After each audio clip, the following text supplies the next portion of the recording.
Everyone, welcome back to my channel. In today's video, I will show you how to make DuckDuckGo your main search center page on an iPhone. Let's get started. First, open the DuckDuckGo app on your phone and make sure you are logged into your account. When the app opens, you will notice that DuckDuckGo already opens directly to the search page.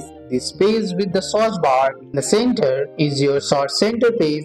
You can tap the search bar and type anything you want to search right away. Now let's make sure DuckDuckGo always opens to this search page. Tap the three dot or menu icon at the bottom right of your screen and tap on settings. In settings, make sure options like open new tabs to search are turned on. This keeps the search page as your main screen. Next, you can make DuckDuckGo even easier to use by adding it to your home screen as a search shortcut. Go back to your iPhone home screen, press and hold an empty space until the screen starts to juggle. Tap the plus icon at the top, scroll down and find DuckDuckGo and choose the search visit. Tap add visit. Now DuckDuckGo search appear right on home screen. This means anytime you want to search, you just tap the visit and start typing, no extra steps. And that's it, you have successfully made DuckDuckGo your search center page on your iPhone. That's all for today's video, guys. I hope you guys liked this video. If you found this video helpful, drop a like, subscribe for more videos. Thanks for watching. See you in the next one.